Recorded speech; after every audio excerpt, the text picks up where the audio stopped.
Hello, everybody. This is Skip Alzheimer. Welcome to the AV Geeks Lunchtime Streaming Show. And we are pre-recorded, but we still want to show you some 16 millimeter films. Basically, my show is going to happen as I'm driving to South Carolina for the Bastard Film Encounter. And so I mentioned yesterday that Greg Pierce from the Oregon Archive was basically, they were visiting us and they brought 200 films that we've been scanning, or actually Greg's been scanning. And so here are some of them. Yesterday we watched Junior Prom, which was really awesome. But today we're going to watch Mainline USA, which is about trains. The Shape of a Leaf, which is actually a really interesting film. And it's got puppets in it towards the end. And then a dental hygiene film called Gateway to Health. All of these beautiful films with lots of interesting visuals. That's one of the nice things about Greg's collection is there's a lot of interesting, provocative imagery, not just talking blah blah heads. Enjoy, and I will try to capture some stuff that's happening at the symposium and have that in the show that I'll have on Thursday or Friday. I don't know. We'll see. But if you like what you saw, hit the thumbs up, subscribe, etc., and enjoy the films. Bye.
This is the American scene, a vast panorama of shifting patterns, fashioned by the toil and sweat of planting and harvesting, the strength and the power that dug riches out of the earth, the courage and faith that built huge mills and factories, the vision and initiative that built our railroads, setting the tempo, the strong, throbbing rhythm that is the pulse of a mighty nation.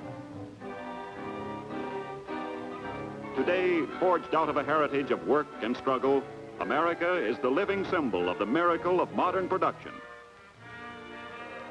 Behind that miracle is a story, a distinguished and continuing chapter in the annals of American progress and prosperity, the saga of the American railroads.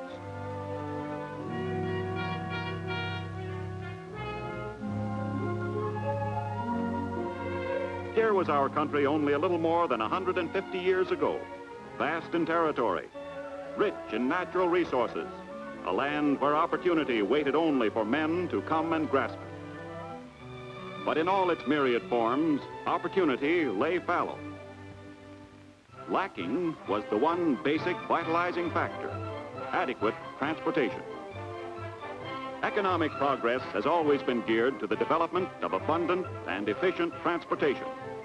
What good vast territories if people could not reach them? What value fertile farmlands if crops could not be delivered to important markets? How could industry take root and expand without dependable, low-cost means of transporting raw materials to factories and finished products to consumer markets? In the first 50 years of its existence as an independent nation, America had no adequate answer to these problems, and its vast potential in agriculture, in commerce, and in industry was still in the future. And then, barely more than a century ago, came the impetus, the railroads, providing the spark to light the torch of development and progress. Here at last was the dynamic force needed to transform a young and sprawling country into a great and powerful nation. The history of America became the history of transportation by rail, each an integral part of the other, each drawing strength and stature from the other. Railroads meant people. People meant farms, settlements, and then great cities and industries along the nation's railroads. Time and distance, once the barriers to economic progress, were conquered by the flanged wheel on the steel rail, binding the country into one strong, rich, unshatterable unit.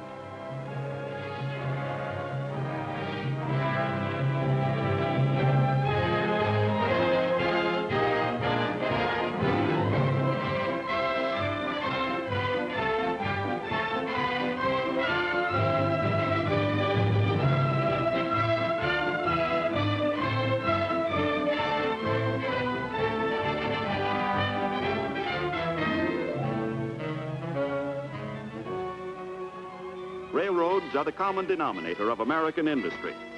Agriculture, mining, manufacture, each in its own right a great and basic industry, but each dependent on the proper functioning of another basic industry, transportation by rail. The food we eat, the clothes we wear, the fuel we burn, the cars we drive, all depend at some stage of their production upon railroad services.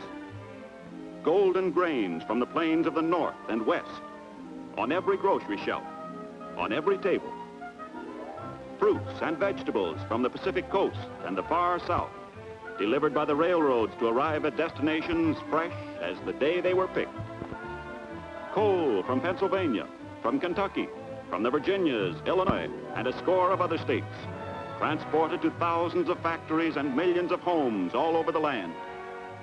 Copper from the mines of Montana, Arizona, and Utah. Iron from the mines of Alabama and the great ranges of Wisconsin and Minnesota. Lumber from the Northwest and the deep South. Meat from the plains of the West. Cotton from Dixie.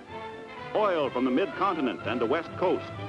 The products of thousands of mills and factories, all moving in the mainstream of American life and industry, moving at low cost, moving by railroad, keystone in the design of American business and prosperity.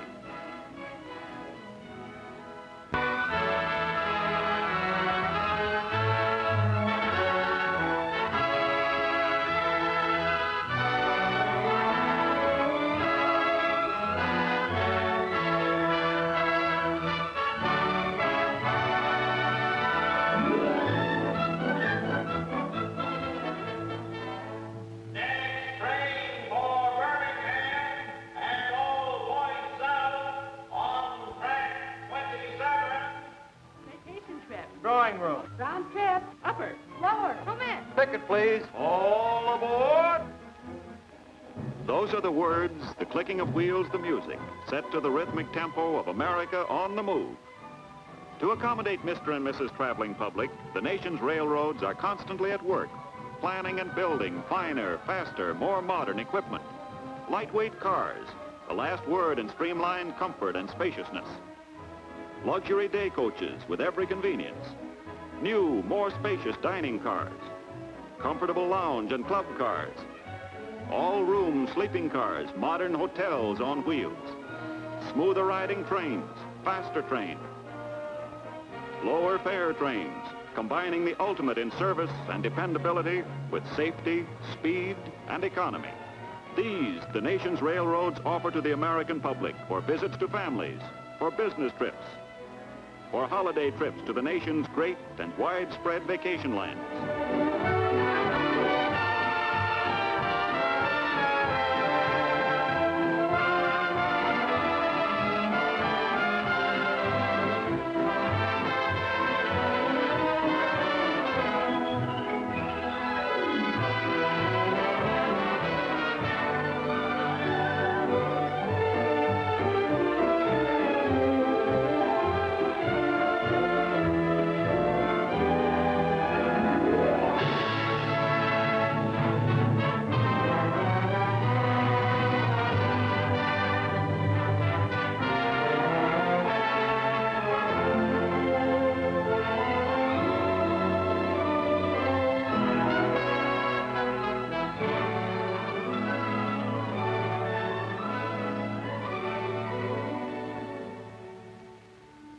With a fabulous shopping list that touches practically every conceivable phase of American commercial activity, the railroad industry is one of the country's greatest customer consumers.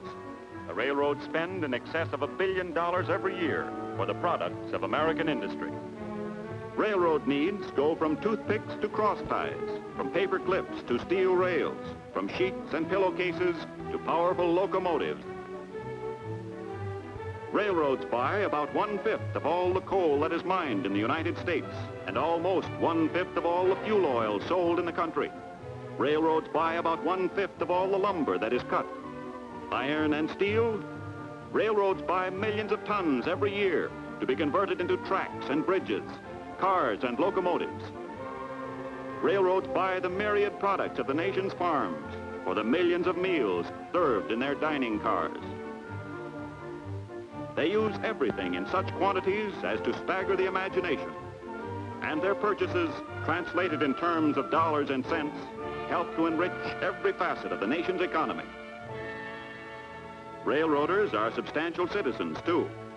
More than 1 million strong, they and their families are a vital force in the daily lives of their communities, contributing to the maintenance of the body politic to a degree hardly surpassed by any other employee group.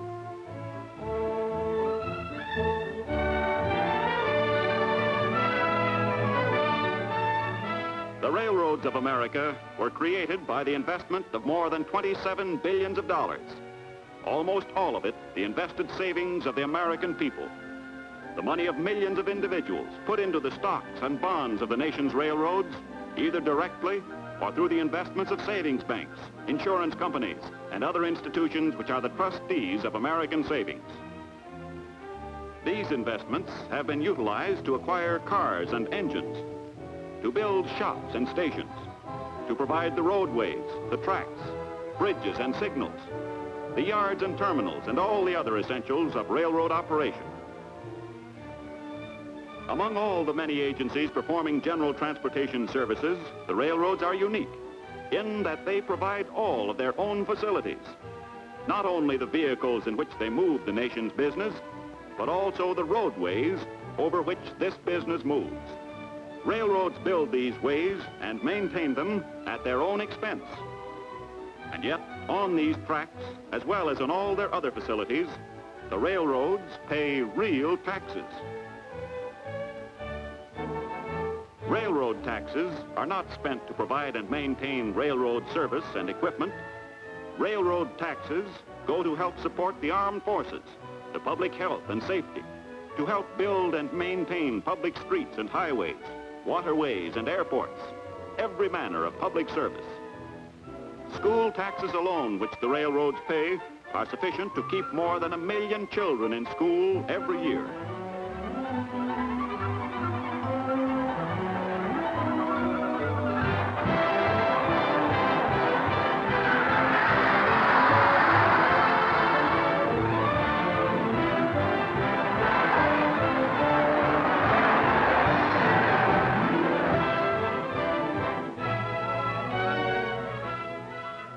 So there you have the American railroads, created by the individual efforts, the pooled and invested savings of the American people. With justifiable pride in accomplishments of the past, accomplishments in peace no less than in war, the American railroads face forward to the future. They are ever at work on the job of self-improvement, in research laboratories, on tracks, in shops, in yards and terminals. From all this testing and trying and practical working experience come better things, better tracks, better cars and locomotives, better service, freight and passenger, provided only the opportunity exists for the railroads to earn the means that must be invested to make these better things come true. The American people, their industry, their prosperity, their very existence as a nation depend in large measure on the effective services made possible by the flanged wheel on the steel rail. There is nothing in existence or in sight which can replace the railroad in performing the essential transportation services upon which the very life of the nation depends.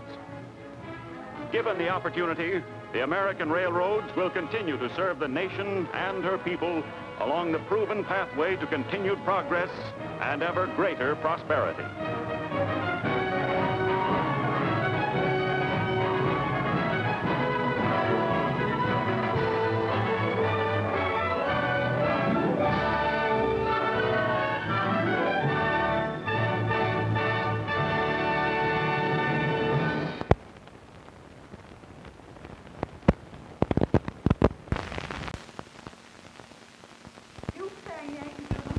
I like old-time art very much, especially this art of way back thousands of years ago. What is it?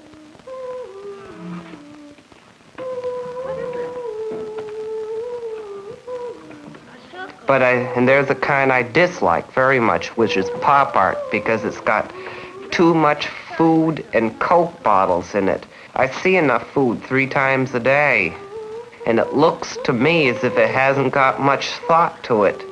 But those artists are expressing themselves in their own way.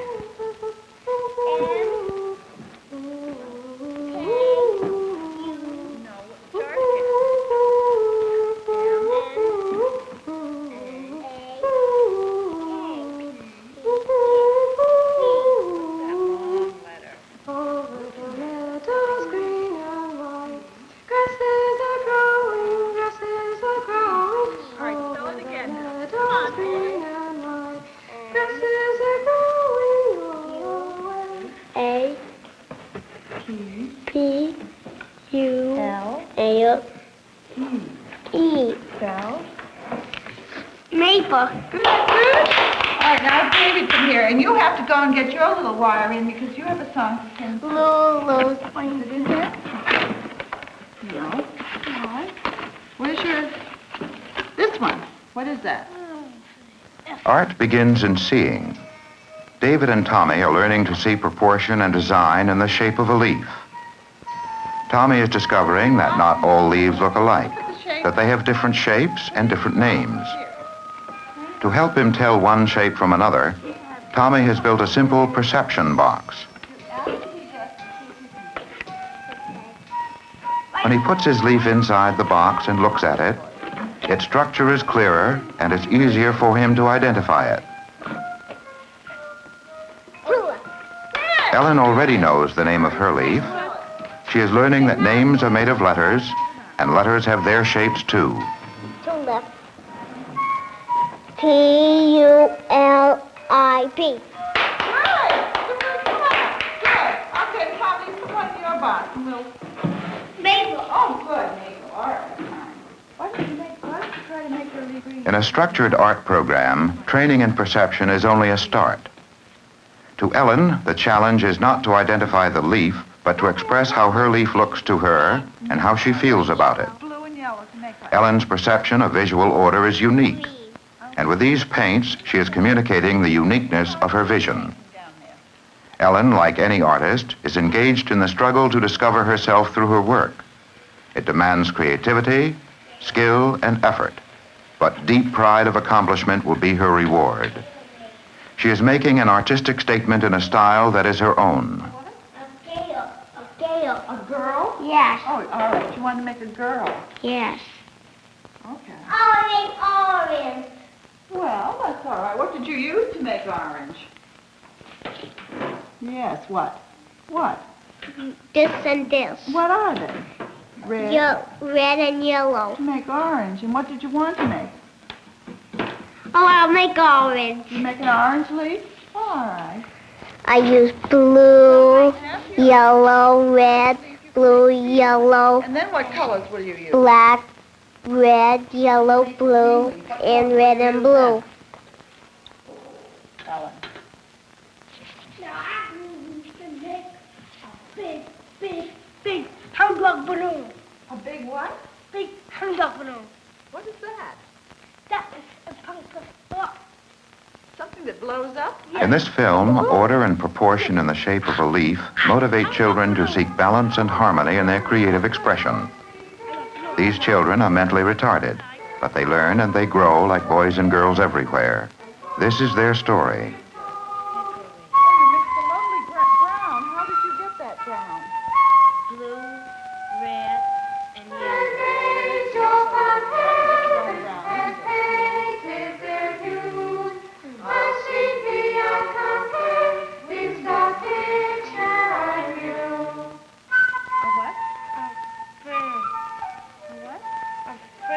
A tree?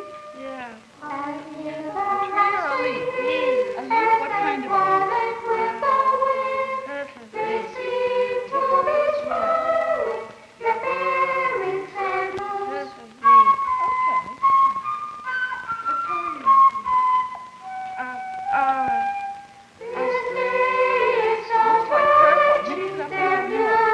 Brown.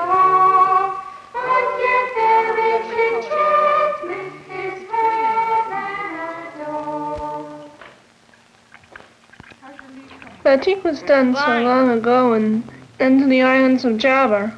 All the girls there, they do it. They batik beautiful designs for their wedding dresses. My design is different than the other girls. Some of the other girls have their designs going straight up and down. My design is of different gecko leaves, small and large. Big ones on the outer edge and gradually going toward the middle, one big one, and then some small ones around. There's lots of lovely clouds in there. Is that what the white paper is? Yeah.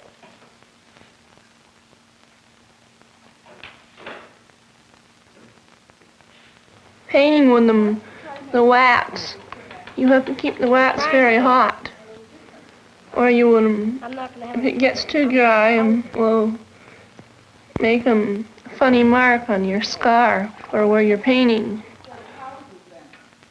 a lot of different colored trees. Now, let me see.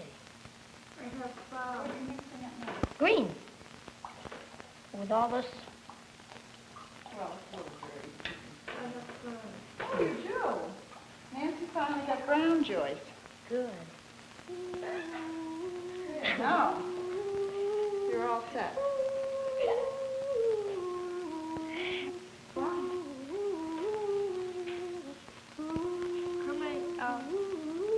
That's nice. Bring your stem down a little farther. Way down.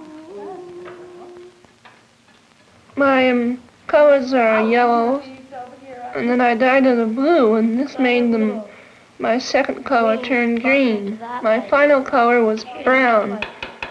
There we go. After taking it out, we hang it, we wring it out not too hard, but enough to get the color out, and we Than it was. put it over a frame to let it dry. A little yellow. Orange. Don't you know how? Tell me. My final, when I'm ironing on the ironing board, you have to iron out Joyce, tell as me. much as wax as you can get off and change papers.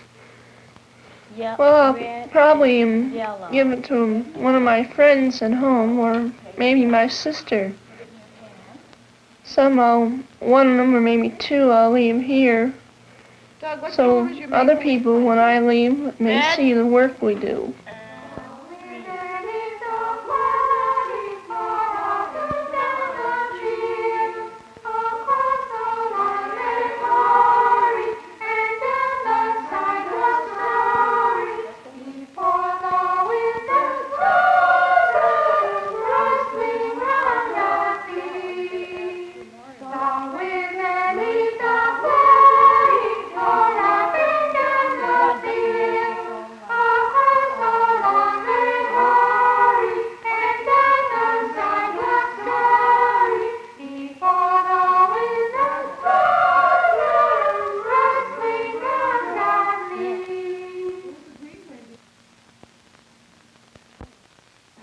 looks like a Hinduism mask and a South Sea Island mask and an American Indian's mask, all rolled up in one. The shape of the face looks like a Hinduism. It looks kind of like happy and also some life in it. And the mouth is so wide and it looks just like the mask is going to burst out in laughter. It was quite hard to put on the plaster cast because it didn't fit just right. You had to dip in all the water and it just gunked up. And the mouth was kind of hard to make. The next step was to make the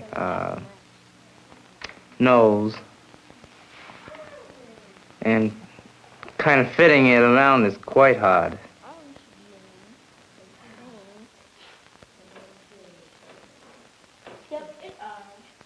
But I think the hardest thing is trying to figure out where you're going to put the paint.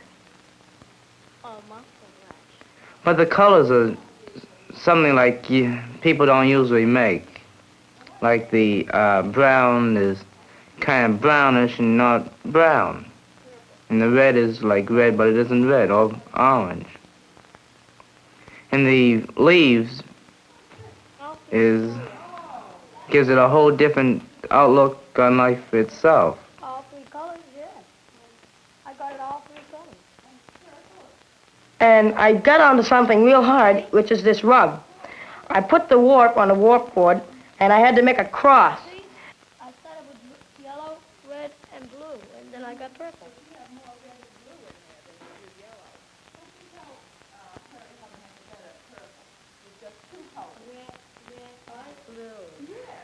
I was watching Mrs. Perkins make this rug, and she made a bigger one, than I made.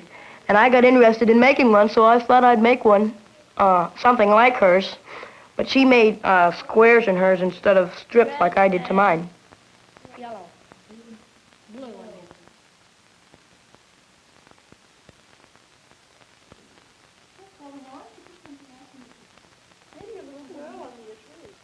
Then I put it on the loom, and I had to tighten it up.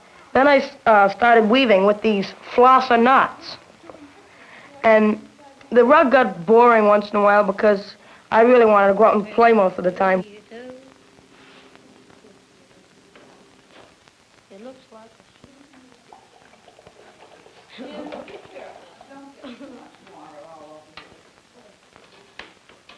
Now, when that dries, Mrs.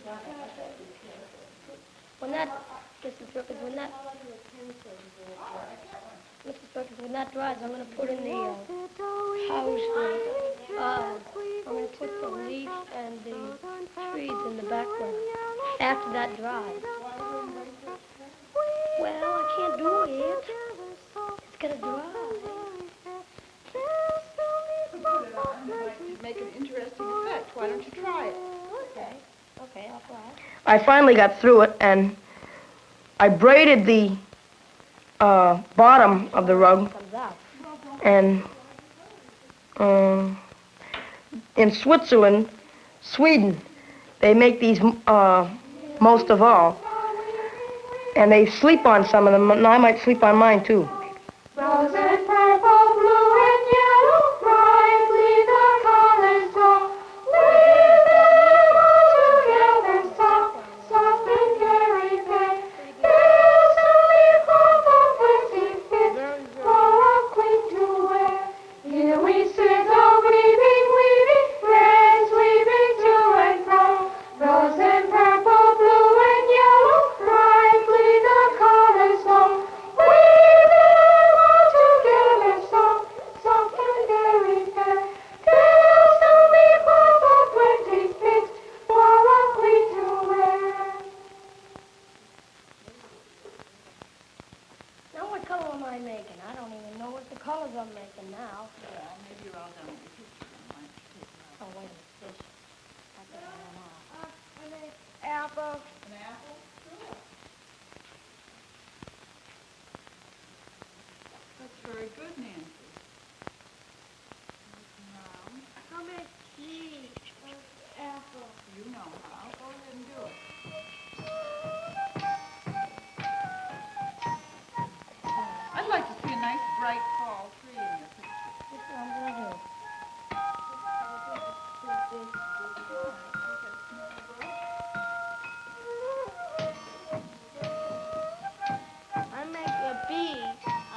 That, Arousers. I made my design. Tails going I arranged them on a piece of paper, and then I drew it. This is a raffler? Yes. And then after that, A bee. I drew my design from the paper onto the material, and we arranged them all so they wouldn't all be together. We put them some in groups and some we spread out. You might add a little color to these wings. You know what color? No, you arrange them like you want them. You just don't spread all over the place. You make a picture out of it, and you put them where you want them. Like you put them, you make, you don't put them in one place, you spread them all out. Yes. I made French knots in some of them, too. And I did the satin stitch. A couple of years ago when I did it, there was lots of material showing, and it didn't look good. But, you know, when you keep on working at it, it looks better every year. Nope. Why don't you try a lighter color? A man?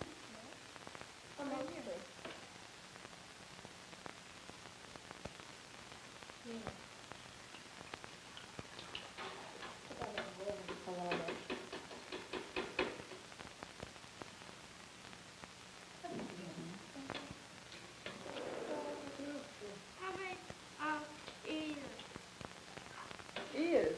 Yeah. Well, why don't you look at mine?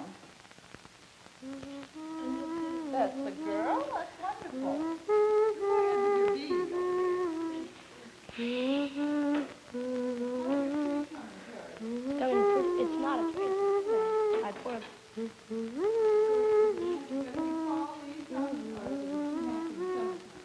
back in the summertime. Yes.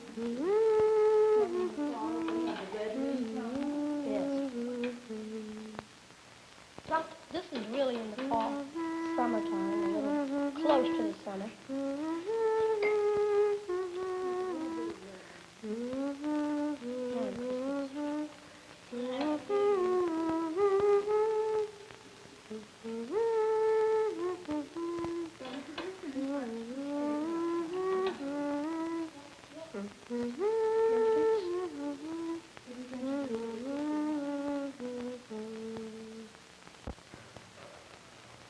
We were making a lot of things for Canada.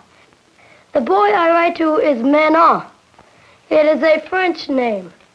One day we were making some things out of clay, and we sent that up, and we got something very different from our request, and it was very pretty. It was all about the kings, and I got a king and a camel. I made a shepherd. I made it I first took some clay and I had to shape it. And then I took a little coil and put it around his head. And then we had to let it dry, and when it dried, after it dried, we had to glaze it.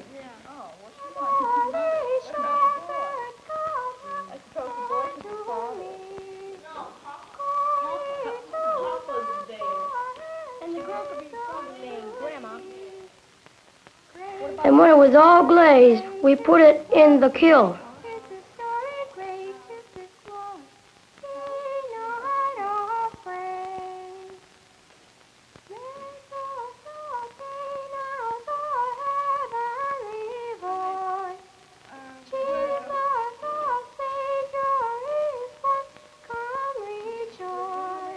The first thing I used to make my puppet was a gourd.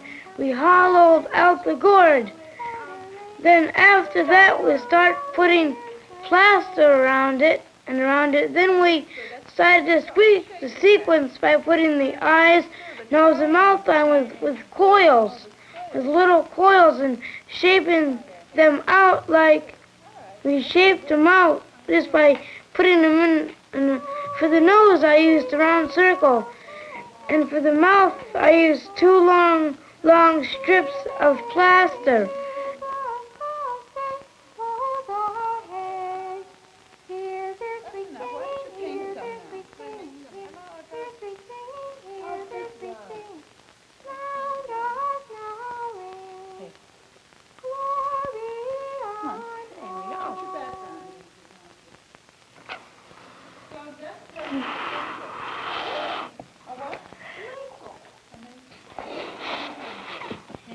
Oh, you mixed a lovely brown. How did you get that brown? Blue, red, and yellow. Oh, that's lovely. Fun to get your own brown, isn't it? Yeah. Everything is ready. Spaceman eager for the trip, waiting strong and steady. A tree? 10, 9, 8, 7, 6, 5, 4. A tree or a leaf? A leaf? What kind of a leaf? 3, 2, 1, the time has come. 0, blast off. Z. Okay. What color are you mixing up? It looks like purple. Mix it up a little After more. that, we started working on the costume, which was hard. For mine, I used a cape with black stitches on it, and then the cape, and then came the gray uniform with patches sewn on the back and the front, and with a red leather belt. And I used a blanket stitch for the patches. On some of the patches, I just used a regular stitch, and on one of my patches, I used the blanket stitch, which I thought it would be very interesting. My puppet is named Abraham. In the show, he took part of a poor shepherd, which he came to visit the Christ child. He gave the Christ child a hickory leaf and some nuts. I'm not going to have any place. I'm in the housing.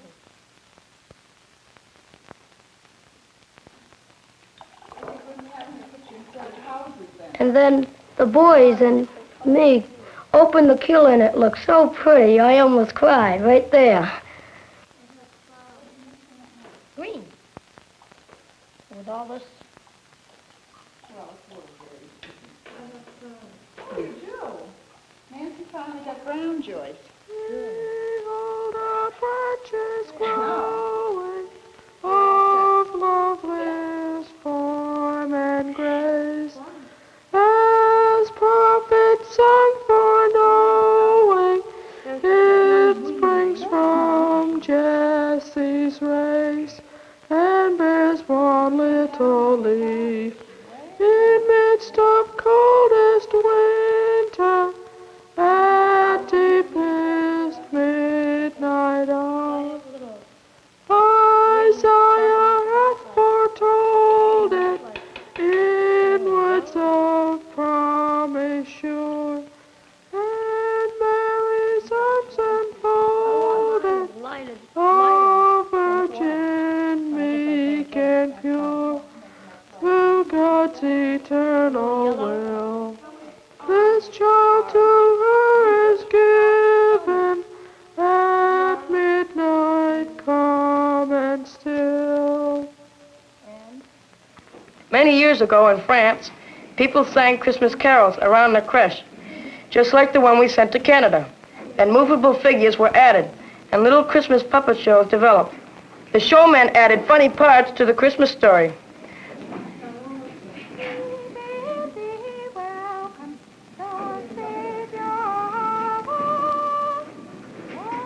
Look, Joseph, at the little cradle I made for Jesus. I used tulip leaves. Now at least he's out of the hot sun. I am glad we found this sassafras tree. The shade is welcome after our long journey. Mary, let us lie down and sleep. It is cool, and we shall rest well.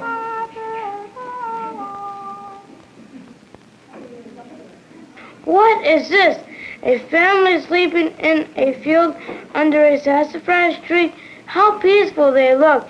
They will be hungry when they awake. I shall leave my hickory nuts and milk for them. I must hurry past now before I wake the baby. I wonder who they are.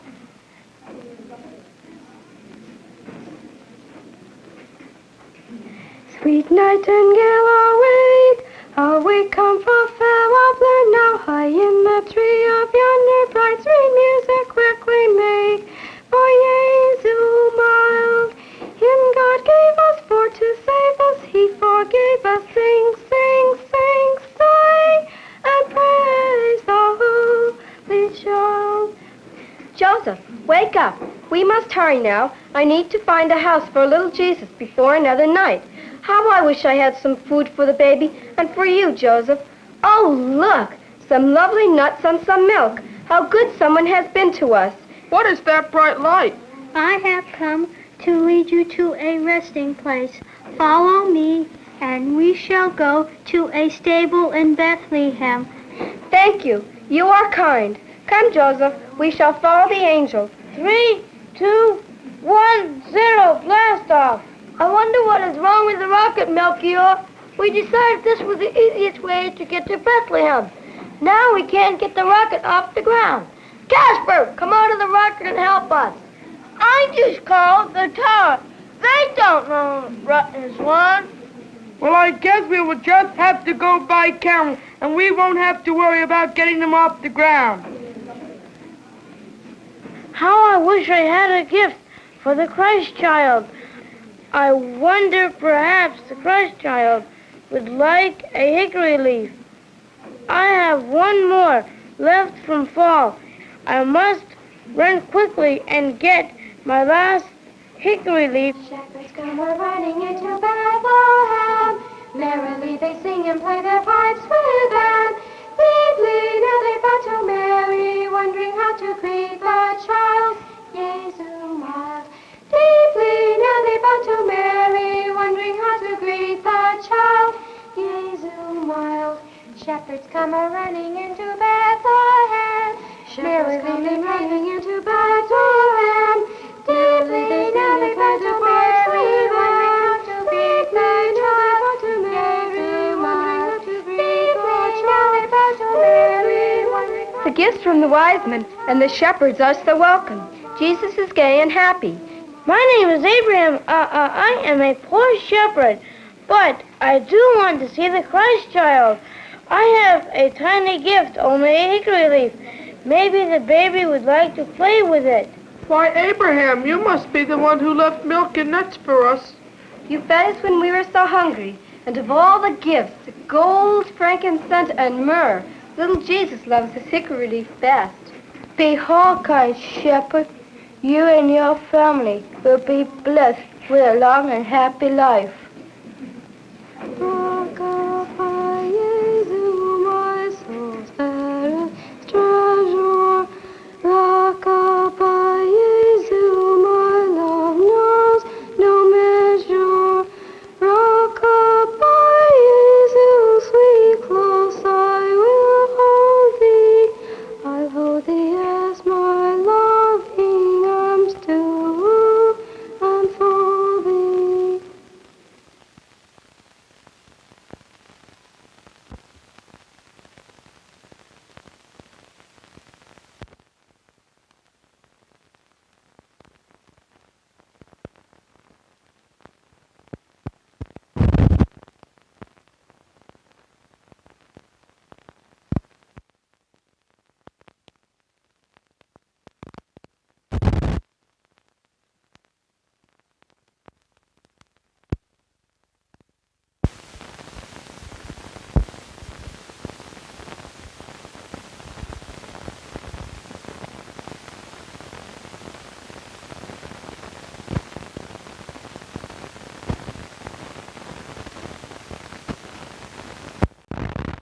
Altoona, Pennsylvania, lives and works an interesting man.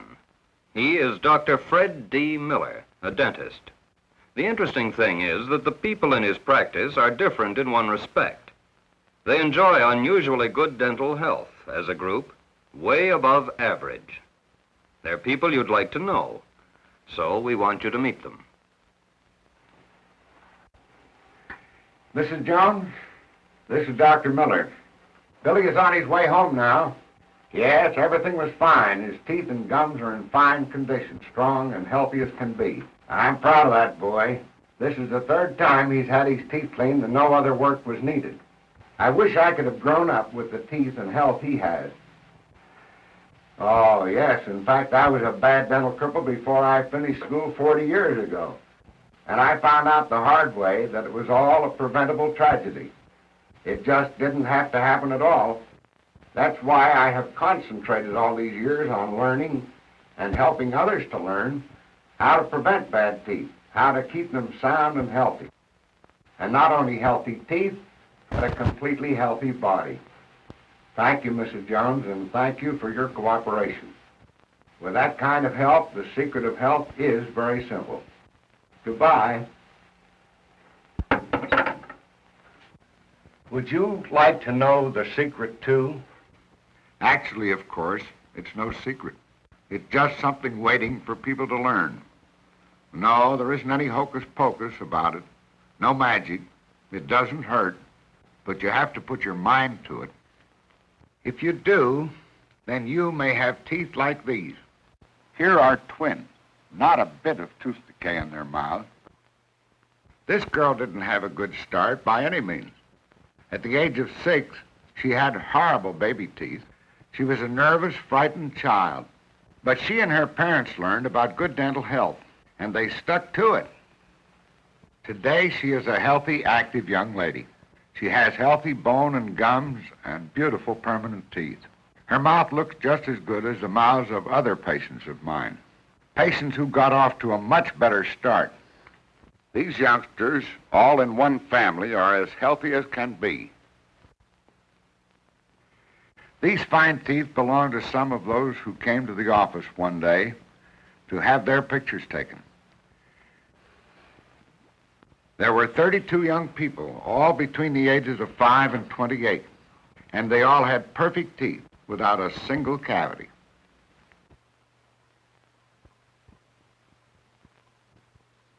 We've made wonderful improvements in the control of many diseases. We proudly believe we are becoming healthier and healthier, but we've become worse and worse in dental disease. Do you realize that? Why, dental decay is occurring 6 times as fast as we dentists can repair the damage. This can't be corrected by doing any one thing, like being vaccinated against a germ disease. What we eat, and when we eat it, is the great thing we have been neglecting in the care of our teeth. This is the chief difference between the splendid examples I've been showing you from my own practice and the bad examples, the dental cripples, we rounded up to show you here. Each of the youngsters with bad mouths is actually suffering from starvation. No, not because they couldn't get enough to eat, but because they and their parents didn't realize the importance of what they eat. They drink sweet drinks at all hours. They eat candy and other sweets before meals. This spoils their appetite for the things the body requires. It crowds out of the diet the things that must come first. So they begin to be starved, literally starved. This is something that sneaked up on us while we weren't looking. Find a child in school who doesn't have tooth decay. By the age of 16, the average person has more than 10 cavities. What about you? Dental science has a great deal yet to learn about the causes of tooth decay. But this we do know. Tooth decay in the amounts we now suffer is not a natural condition. Let's look around us then and see whether nature has something to tell us. Rarely does a land animal lose a tooth through decay. Animals by their nature live in particular places. Cows and horses in fields, lions in jungles. And by this means their choice of food is determined for them. The selection has become a natural instinct. They eat what they find where they live, and find a balanced diet naturally. The shape of the jaws and the arrangement of the teeth of different animals can show us quite a lot about how they live and how they eat. A horse eats vegetation, but he picks it up from the ground. He eats different kinds of grasses. He, too, swings his jaw from side to side when he chews. but look at his teeth. Lions and tigers eat meat. They don't chew their food, but they do bite it and tear it. A leopard's jaws are very much like the jaws of a lion or a tiger. In front, he has sharp, pointed teeth for tearing his meat. His back teeth are sharp blades. The two commonest animals that eat both meat and vegetation are pigs and people. And sometimes they don't look so much different when they're eating either.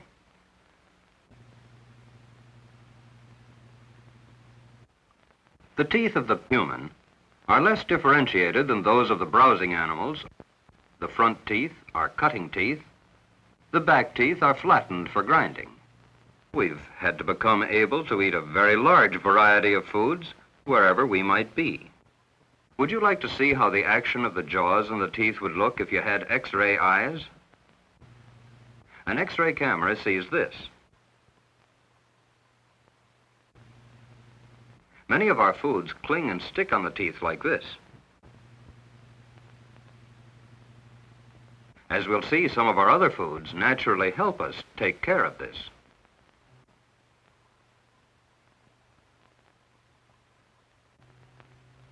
Human beings are different from other animals because we are thinking animals. But because humans can think, we must therefore think carefully about selecting the foods that will give us the properly balanced diet. We've had to become able to eat a very large variety of food that might be found wherever we might be. Everyone knows that the bloodstream supplies the different parts of the body and keeps them alive and healthy. The bloodstream feeds the teeth too.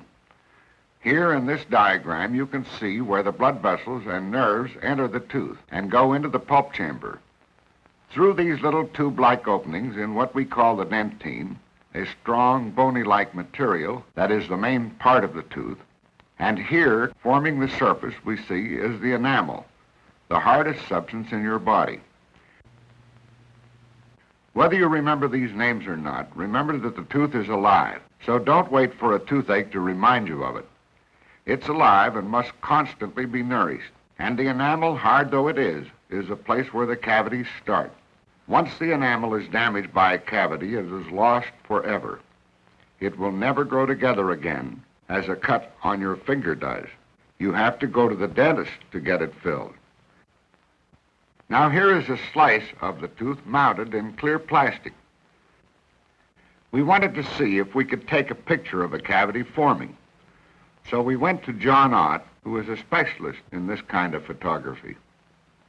Time-lapse motion picture photography makes it possible to increase greatly the speed of action. Here is a flower growing, pictured at a speed several thousand times faster than normal. Our special camera apparatus is doing the same thing as it watches our tooth. A tooth with no decay. It is encased in plastic, except for one small area, against which we have fitted the open end of a tube. This liquid we are pouring into it is an ordinary flavored drink. We want to see whether the tooth enamel, hard and sound as it is, will be harmed when it is left entirely unprotected. The opening at the bottom of the tube is mounted firmly against the tooth. The liquid in it is held continually against one spot on the enamel. We're going to photograph it through magnifying lenses.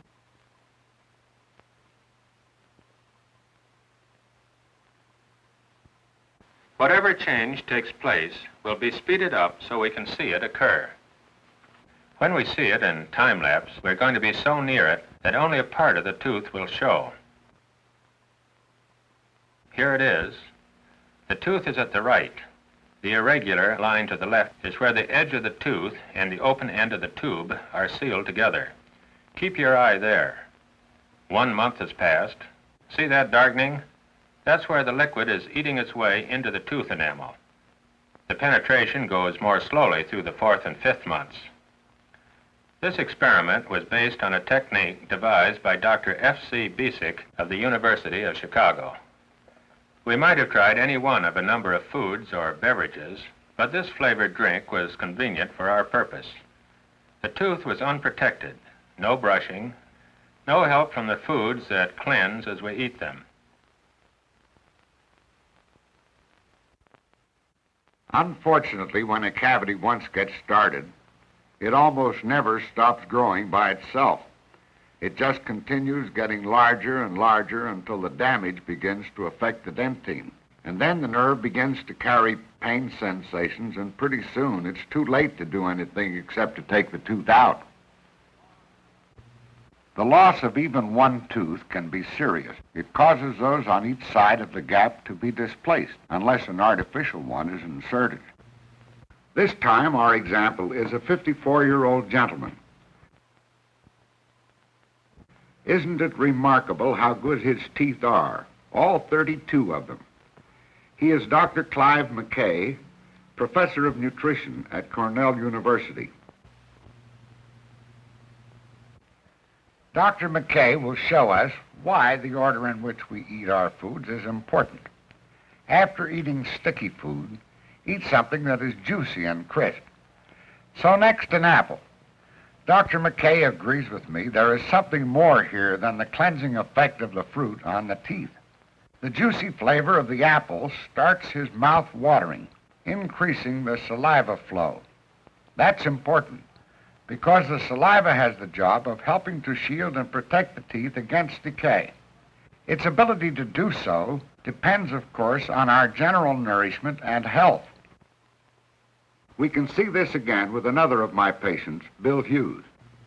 Bill's been a patient of mine ever since he was born, and I want to show you these beautiful teeth so that you can get just an idea of just what an almost perfect set of teeth should look like. Drop your tongue back, Bill. That's better.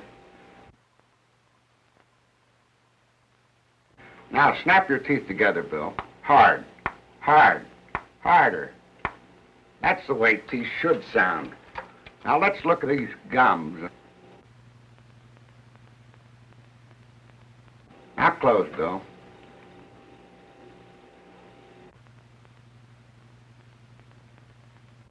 Now we're going to give Bill a cookie to chew. Go ahead, Bill. Chew this up. Show us how a cookie should be chewed. Fine. Now let's take a little better look at this being chewed. Now bite. Go ahead now, chew. Notice how thoroughly that cookie has been masticated. Now, open, Bill. I want to show them the residue that's left there. Look at the sticky residue. Now swallow, Bill. Chew it and swallow and get your mouth as free from that as possible. That's better. Now let's see. Now notice even after swallowing the sticky residue of material that's left adhering to those teeth. Now I'm going to show you the best way to clean those teeth. Bill, take a couple of bites of that apple. Now a little faster, Bill. That's it. Chew it up real hard. Give it to business now. Let's see. Let's see what's happening in here. Notice how that chewing stroke comes from the outside in. That's important. Notice how the tongue keeps that food on the teeth. Now swallow. Now let's see. See how clean they are? Every tooth is just as clean as can be because of the action of that succulent fruit. Do you wonder that I argue fruit should be made available all the time? At home, at school, at work. How succulent that is. How it squirts the juice as the cells are crunched. To get the natural vitamins and minerals, and to get the juicy foods and the crisp foods, we need fruits and vegetables. Look at them stacked here in the market. They look mighty pretty when they are laid out together like that, don't they? And just as our eyes respond to the variety of red, yellow, green, and white fruits and vegetables, so do our systems. Here's good eating. The bitey goodness of firm, natural flour bread, milk, cheese, and eggs, meats, seafood. Our healthy children like the way their mothers cook vegetables. Not overdone, but leaving the flavor and goodness in. They go for fresh vegetables, the carrot sticks and so on. And for dessert, fruit. Sometimes I have ice cream or a sweet, but always a fruit to finish, whether at the table or not. Same way if they want a bite between meals, fruit's the thing. After the evening meal, when they're ready to study or to read or to look at a television, the fruit bowl is out there for them to help themselves. This is Janet Blair, another of my patients. Do you blame me for being proud of her? As she grew up, she took care of those teeth that make that smile. She is very conscientious about her food habits. Today, she is a famous actress, singer, and dancer. She's relaxing here after having played more than 1,200 consecutive performances of South Pacific without missing a single show. See what I mean when I say it's fun to be healthy? Well, it's up to you, for you have learned the simple fact that in the daily care of your teeth, the most important thing is what you eat and when you eat it. Sure, brush your teeth. Don't neglect it. And remember how important it is to get them clean as soon as possible after eating. And go to your dentist regularly for his professional care. But this is not enough. You have to do your part. You have to build positive health, your entire health. You have to bring good appetites to good meals. You have to watch the order in which you eat your food. By the simple rearrangement of the order in which foods are eaten, you can reduce the incidence to tooth decay. And when the toothbrush isn't there, and you don't have a chance to use it, that's a double reason why you should remember to clean your teeth with an apple, end your meal with a fruit. It's fun to be healthy.